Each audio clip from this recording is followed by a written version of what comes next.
Hello friends, good morning. Welcome to my YouTube channel. आज हम discuss करेंगे blood के बारे में। ब्लड क्या होता है, ब्लड का क्या फंक्शन होता है, ब्लड में कौन कौन से कंपोनेंट पाए जाते हैं, आरबीसी, डब्ल्यूबीसी, प्लाज्मा, हीमोग्लोबिन, इन सब के बारे में आज हम डिस्कशन करेंगे। तो बिना टाइम वेस्ट किए चलिए हम स्टार्ट करते हैं। तो ब्लड के बारे में हम पढ़ने जा रहे हैं। तो ब्लड की स्टडी को क्या बोलते हैं हम? हीमेटोलॉजी। यानी आज हम हीमेटोलॉजी के बारे में डिस्कस करेंगे। ब्लड जो होता है वो हमारा एक कनेक्टिव टिश्यू होता है जो कि पूरे हमारे बॉडी में फैला होता है। ब्लड वेसल्स के अंदर ब्लड होता है जो कि पूरे बॉडी से कनेक्ट रहता है और पूरे बॉडी हमारे फैला होता है। जो ब्लड होता है हमारे पूरे बॉडी में लगभग 5 से 6 लीटर पूरा होल ब्लड पाया जाता है। और जो हमारा ब्लड होता है वो लगभग पूरे बॉडी का लगभग 7 to 8% पूरा हमारा कैरी करता है। उसके बाद जो हमारा ब्लड होता है वो बोन मैरो में फॉर्म होता है, यानी जो हमारी हड्डियां होती हैं, हड्डियों के अंदर जो हमारे बोन मैरो होते हैं उनके अंदर हमारा ब्लड बनता है। ब्लड का क्या फंक्शन होता है? ये transportation of O2 and CO2 का ये ट्रांसपोर्टेशन करता है। चलिए हम देखते हैं blood. Study of blood is called haematology, यानी हीमेटोलॉजी के अंतर्गत हम ब्लड की स्टडी करते हैं। ब्लड क्या होता है? ब्लड एक प्रकार का कनेक्टिव टिश्यू है जो कि हमारे पूरे बॉडी को कनेक्ट करके रखता है थ्रू ब्लड वेसल्स। उसके बाद ब्लड जो होता है हमारा प्लाज्मा और ब्लड से मिलकर बना होता है। अभी हम आगे देखेंगे ब्लड का जो कंपोनेंट होता है इसको हम देखेंगे। सबसे पहले हम इसका इंट्रोडक्शन देख लेते हैं कि कॉमन इंट्रोडक्शन क्या होता है। जो ब्लड होता है वो हमारे पूरे बॉडी में सर्कुलेट करता है थ्रू ब्लड वेसल्स के थ्रू, ये पूरे बॉडी में सर्कुलेट करता है। टोटल अमाउंट ऑफ ब्लड, ये अमाउंट इज 5 से 6 लीटर, यानी 5 से 6 लीटर हमारा जो ब्लड होता है पूरे बॉडी में पाया जाता है एक एडल्ट पर्सन में। जो ब्लड होता है उसका जो नेचर होता है अल्कलाइन नेचर होता है, यानी इसका जो पीएच होगा वो 7 से अबव रहेगा, यानी 7.2 से 7.4। ये 7 से ऊपर है, इसका मतलब क्या है? अल्कलाइन है। लगभग 8% हमारे पूरे बॉडी को ये कैरी करता है वेट में। जो हमारा ब्लड होता है वो कहाँ पर? बोन मैरो में बनता है। और एम्ब्रियोनिक स्टेज में कहाँ बनता है हमारा? स्प्लीन या लीवर। स्प्लीन या लीवर हमारा जो भी एम्ब्रियोनिक स्टेज रहती है वहाँ पर बनता है। क्योंकि एम्ब्रियोनिक स्टेज में हमारा बोन वगैरह उतनी प्रॉपर डेवलपमेंट नहीं हुआ रहता है और जो बोन मैरो होती है वो भी प्रॉपर डेवलपमेंट नहीं हो पाया रहता। सो इसलिए एम्ब्रियोनिक स्टेज में हमारा लीवर और स्प्लीन में फॉर्म होता है। ब्लड जो होता है रेड कलर का होता है। रेड कलर का क्यों होता है? क्योंकि इसमें हीमोग्लोबिन पाई जाती है। हीमोग्लोबिन क्या होता है? एक रेस्पिरेटरी पिगमेंट होती है। ये आगे हम डिस्कशन करेंगे हीमोग्लोबिन के बारे में। ब्लड जो होता है उसका जो फंक्शन होता है वो transport O2 and nutrients and various tissue. जो भी हमारा O2 है, न्यूट्रिएंट्स है, इन सबको वेरियस टिश्यू जितने भी हमारे पूरे बॉडी में ऑर्गन है, ऑर्गन में जो टिश्यू सेल्स है उन तक न्यूट्रिएंट्स और ऑक्सीजन पहुंचाना ये हमारा ब्लड का वर्क होता है। ब्लड जो होता है हार्मोन और एंडोक्राइन ग्लैंड में जो भी रहती है तो हर ऑर्गन तक, हर सेल्स तक पहुंचाती है हमारा हार्मोन वगैरह। जो ब्लड होता है वो जितने भी हमारा वेस्ट प्रोडक्ट रहता है उनको वहाँ तक पहुँचाता है। जैसे कि किडनी है, किडनी एक एक्सक्रीटरी ऑर्गन है, तो जो भी हमारा वेस्ट प्रोडक्ट रहता है वो ब्लड के थ्रू हमारा किडनी में पहुँच जाता है। ये हमारा एक कॉमन इंट्रोडक्शन है ब्लड का। उसके बाद हम देखते हैं कि इसका क्लासिफिकेशन कैसे किया गया है ब्लड का। जो ब्लड क्लासिफिकेशन है वो दो तरीके से किया गया है। एक तो blood plasma and second one blood cells.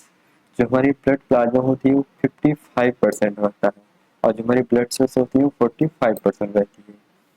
इस 55% में हमारा 92% हमारा वाटर आता है, यानी ब्लड प्लाज्मा में 92% हमारा वाटर आता है और 8% हमारा सॉलिड आता है। इस सॉलिड में कुछ प्रोटीन्स आती हैं एंड कुछ अदर कंपोनेंट्स आते हैं। प्रोटीन में हमारा एल्बुलिन, ग्लोबुलिन एंड फाइब्रोजन, ये 3 प्रोटीन आती हैं।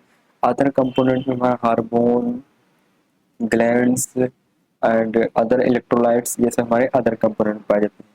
उसके बाद हमारे ब्लड सेल्स 45% पाई जाती है पूरे ब्लड में।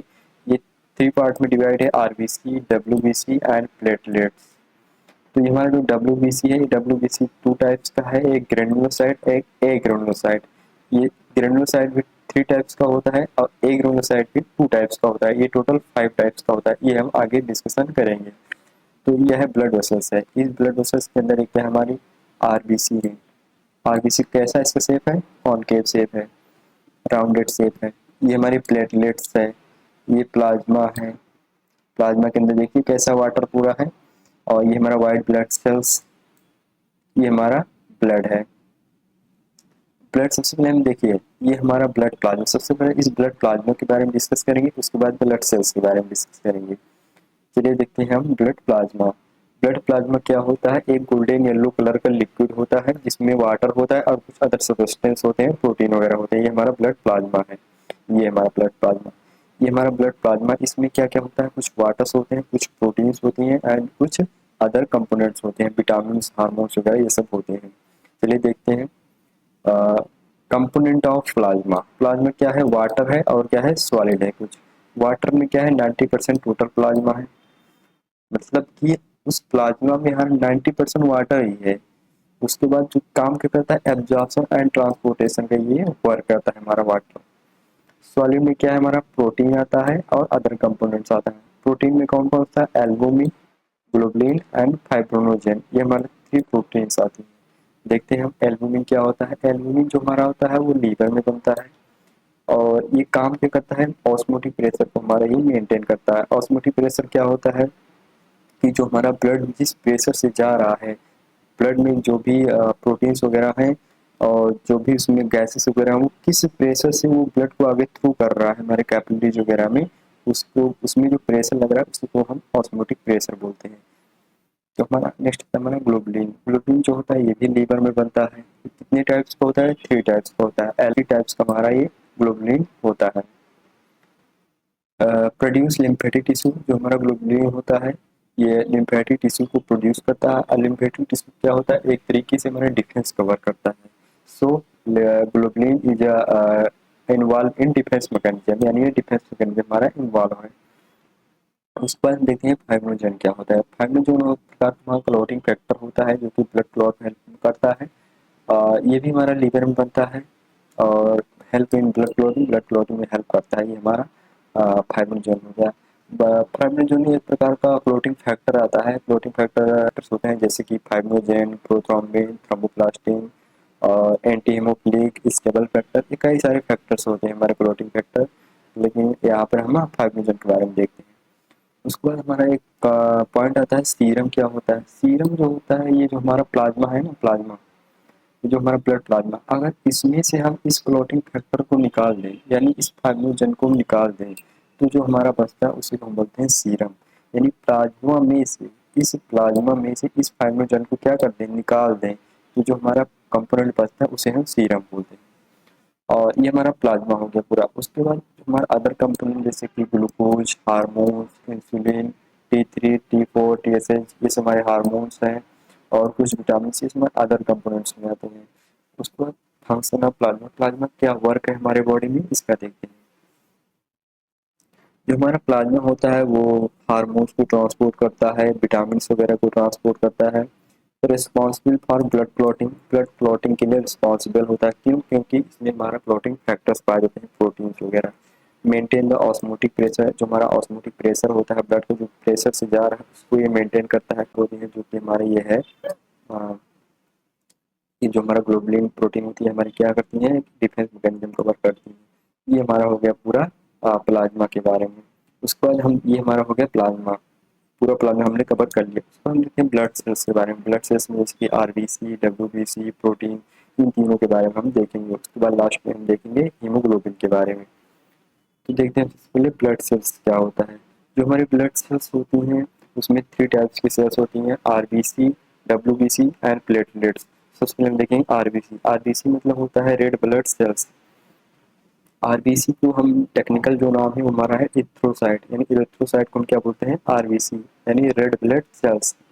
आरबीसी जो होता है हमारा सर्कुलर होता है, अब बाइकॉनकेव शेप का होता है। कौन सी शेप का? बाइकॉनकेव शेप का। जो हमारा आरबीसी होता है वो रेड कलर का होता है। किस कलर का? रेड। रेड कलर का क्यों होता है? क्योंकि इसमें हीमोग्लोबिन पाया जाता है। हीमोग्लोबिन क्या होता है आगे हम डिस्कशन करेंगे। जो हमारा आरबीसी होता है उसका जो लाइफ स्पेन होता है, यानी जो जीवन काल होता है 120 डेज होता है, यानी 120 दिन होता है। 120 दिन तक ये हमारे ब्लड में रहता है। उसके बाद जैसे डेथ हो जाती है, डेथ होने के बाद इसका रिजनरेशन हो जाता है। उसके बाद हमारा आरबीसी होता है लगभग 4.5 से 5.5 मिलियन हमारे आरबीसी पाए जाते हैं पर MM3, यानी एक इतने MM3 में हमारे 5.5 मिलियन हमारे आरबीसी पाए जाते हैं। जो हमारी आरबीसी होती है उसमें न्यूक्लियस नहीं पाया जाता है। न्यूक्लियस इसलिए मिलता है क्योंकि आरबीसी फंक्शन क्या होता है, जो हमारे O2 CO2 को हमारा ट्रांसपोर्ट करना होता है। लेकिन अगर न्यूक्लियस पाया जाएगा, न्यूक्लियस हमारा O2 ले लेगा तो हमारे पूरे सेल्स वगैरह को वहाँ पहुंचेगा ही नहीं ऑक्सीजन, और उनको एनर्जी मिलेगी ही नहीं, इसलिए इसमें न्यूक्लियस पाया ही नहीं जाता ऑलरेडी। लेकिन इसमें क्या रहता है, रिस्पिरेटरी पिगमेंट पाया जाता है जिसे हम हीमोग्लोबिन बोलते हैं। अब ये हमारा एक इंट्रोडक्शन हो गया आरबीसी का। उसको हम देखते हैं फंक्शन क्या होता है आरबीसी का, आरबीसी काम क्या करती है। आरबीसी सबसे पहले जो हमारा काम, उसके जो मेजर फंक्शन हो वो है हमारा ऑक्सीजन और कार्बन डाइऑक्साइड को ट्रांसपोर्ट करना। ये कैसे ट्रांसपोर्ट करती है, जैसे कि हम ऑक्सीजन को इनहेल किए, वो हमारे कहाँ गया, लंग्स में गया, लंग्स से हमारे कैपिलरीज में पहुंचा, एल्वेलाई के थ्रू कैपिलरीज पहुंचा। कैपिलरी क्या है, हमारे ब्लड वेसल्स हैं जो कि सबसे स्मॉलेस्ट ब्लड वेसल्स होती हैं, वहाँ पर ब्लड मिला, फिर वहाँ ब्लड उस ऑक्सीजन को कैरी कर लेगा और CO2 को वो एक्सिट आउट कर देगा। तो इस तरीके से हमारी ब्लड जो होता है आरबीसी जो है हमारा O2 और CO2 का ट्रांसपोर्टेशन करती है। आरबीसी रेड कलर की होती है क्योंकि इसमें हीमोग्लोबिन पाया जाता है। उसके बाद हमारे एक टर्म आता है ऑक्सी हीमोग्लोबिन। क्या होता है ऑक्सी हीमोग्लोबिन, मतलब होता है ऑक्सीजन और हीमोग्लोबिन, यानी जब ऑक्सीजन और हीमोग्लोबिन मिलता है तो उसे हम ऑक्सी हीमोग्लोबिन बोलते हैं। अब हम देखते हैं WBC के बारे में। जो हमारा WBC होता है, इसका जो केमिकल नेम होता है या टेक्निकल जो नेम होता है ल्यूकोसाइट्स, यानी ल्यूकोसाइट्स जो होती है हमारे WBC होती है, वाइट ब्लड सेल्स होती है। जो हमारी WBC होती है वो कलरलेस होती है, यानी इसका कोई कलर वगैरह नहीं होता है। उसके बाद जो हमारी WBC होती है वो बहुत बड़ी होती है, यानी RBC की कंपेरिजन में ये बड़ी होती है, लेकिन अगर नंबर की तुलना करें तो ये छोटी होती है, यानी कम होती है।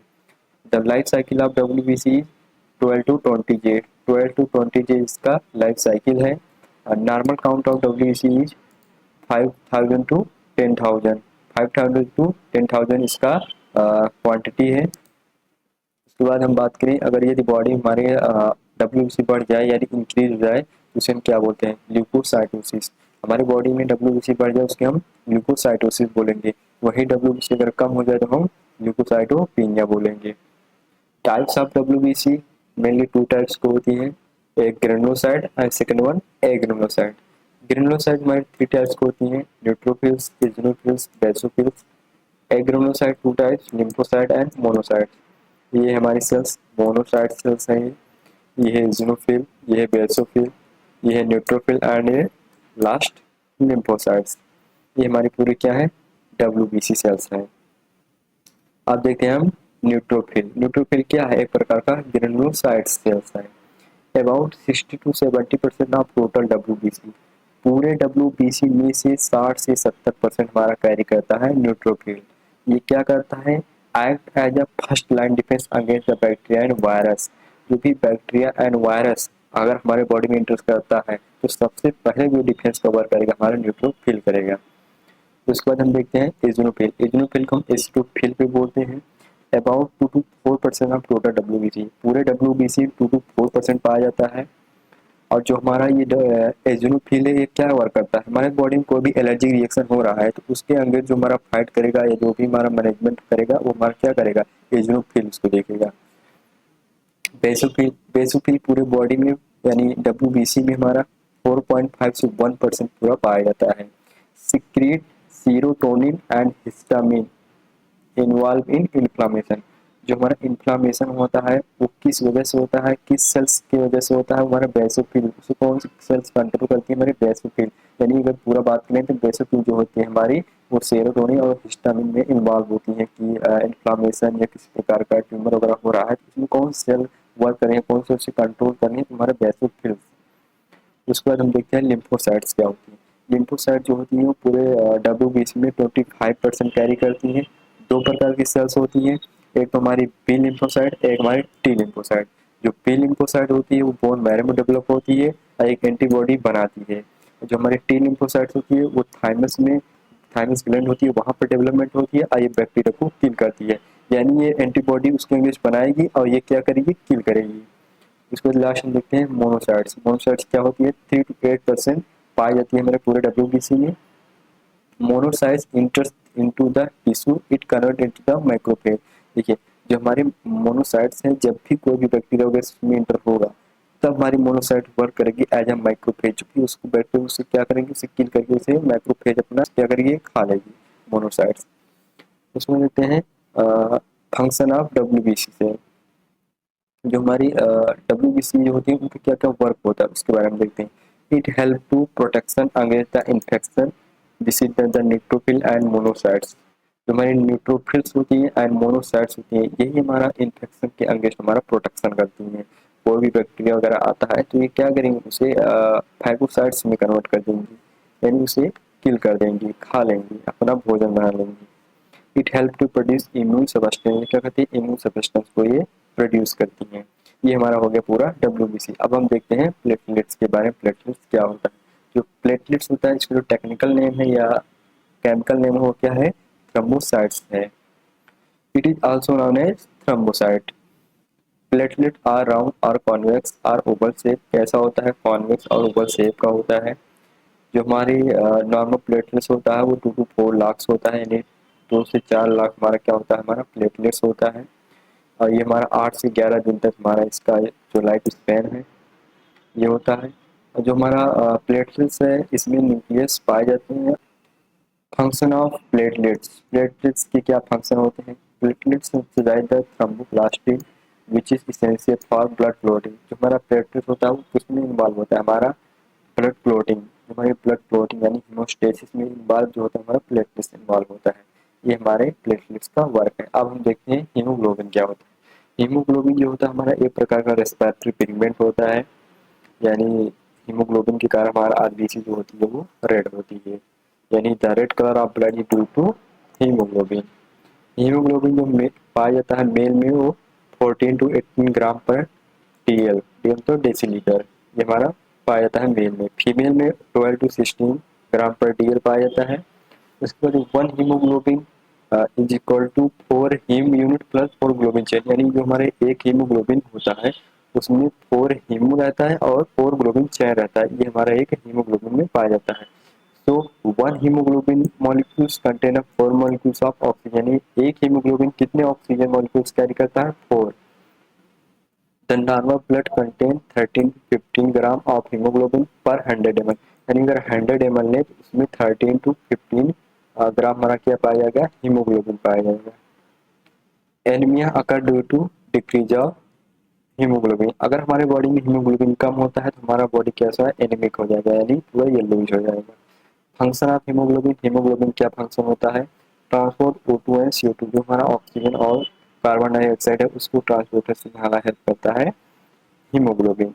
मेंटेन एसिड बेस बैलेंस, जो भी हमारे बॉडी में एसिडिक वगैरह है उसको बैलेंस करने के लिए जो हमारा वर्क करता है हमारा हीमोग्लोबिन करता है। It is a source for the formation of bilirubin, जो हमारा बिलिरुबिन होता है जो येलो पिगमेंट होता है उसका ये सोर्स बनता है हमारा हीमोग्लोबिन। हीमोग्लोबिन कम होगा तो हमारा बॉडी कैसा होगा, येलो ही रहेगा, येलो का एक प्रकार का बिलिरुबिन का एक सोर्स बनता है। Thank you for watching this video.